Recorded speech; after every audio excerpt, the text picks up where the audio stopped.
n'allez pas le croire. Les chasseurs de trésors trouvent des vases très ordinaires dans un entrepôt abandonné.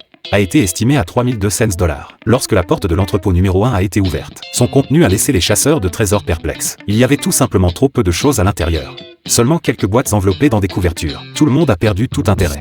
David a même dit à Darrell qu'il ne participerait pas à la surenchère. Mais une fois les enchères lancées, dès que Darrell a annoncé un prix, que David a immédiatement surenchéri. Il était clair qu'une compétition était inévitable. Finalement, Darrell a dû débourser 175 $ pour remporter l'achat. Arrivé à l'entrepôt numéro 2, l'endroit ressemblait à un vrai dépotoir, avec toutes sortes d'objets éparpillés au hasard. David a supposé qu'elle avait dû être laissée par une étudiante. Mais il se demandait quelle fille avait pu laisser le local de stockage dans un tel désordre. Barry, quant à lui, a estimé que le propriétaire était parti précipitamment, d'où ce chaos. Il se pouvait donc que des objets de valeur aient été oubliés au moment des enchères. Seul Barry et le couple chauve étaient encore en lice. Lorsque Barry a monté l'enchère à 350 $, le couple chauve a abandonné. Barry a ainsi remporté l'achat. Dans l'entrepôt numéro 3, l'ouverture de la porte a laissé tout le monde sans voix. Un énorme matelas bloquait tout le reste, laissant les chasseurs de trésors dans l'ignorance totale de son contenu. Lorsque les enchères commencèrent, seul l'homme chauve et Darrell se disputèrent l'objet. Finalement, le chauve a remporté l'achat pour 200 $. Quant à savoir s'il allait faire des bénéfices ou des pertes, cela ne dépendait que de la chance. Pendant ce temps, Darrell est retourné dans son entrepôt pour chercher des trésors. Mais après avoir tout ouvert, il n'a trouvé que des meubles sans valeur. Pour 175 $, il n'avait acheté que des déchets. Furieux, il a tout fracassé. Soudain, il a découvert dans un carton quelques magnifiques vases. Darrell a estimé qu'ils valaient peut-être quelques dizaines de dollars. Mais son fils pensait qu'ils ne dépasseraient pas 5 $.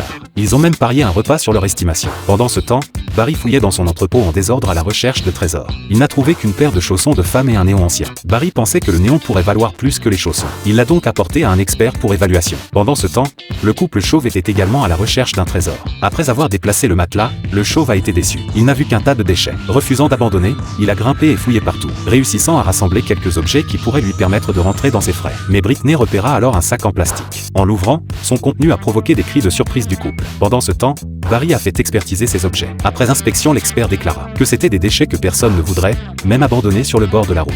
Barry était très déçu. Au final, pour 350 $, il n'a récolté qu'un tas de déchets. De son côté, Darrell a apporté ses vases à un expert. Après une observation attentive, l'expert a annoncé qu'il s'agissait de vases de Mossoul, fabriqués dans les années 1980. Ces vases étaient faits d'un minéral rare, l'alexandrite, et changeaient de couleur sous la lumière du soleil. Le plus petit valait 5 cents $, et avec les deux plus grands, la valeur totale atteignait 3200 $. Darrell a affiché un large sourire. Au final, Darrell a réalisé un bénéfice de 1825 $ après déduction des frais, tandis que Baldi a apporté ses jetons au comptoir du casino pour les échanger, gagnant finalement 712 $ grâce à ses jetons et à ses bricoles. Après déduction des frais, il a gagné 512 $. Il semble que le titre de roi de la chasse au trésor de cette saison revienne à Darrell et à son fils.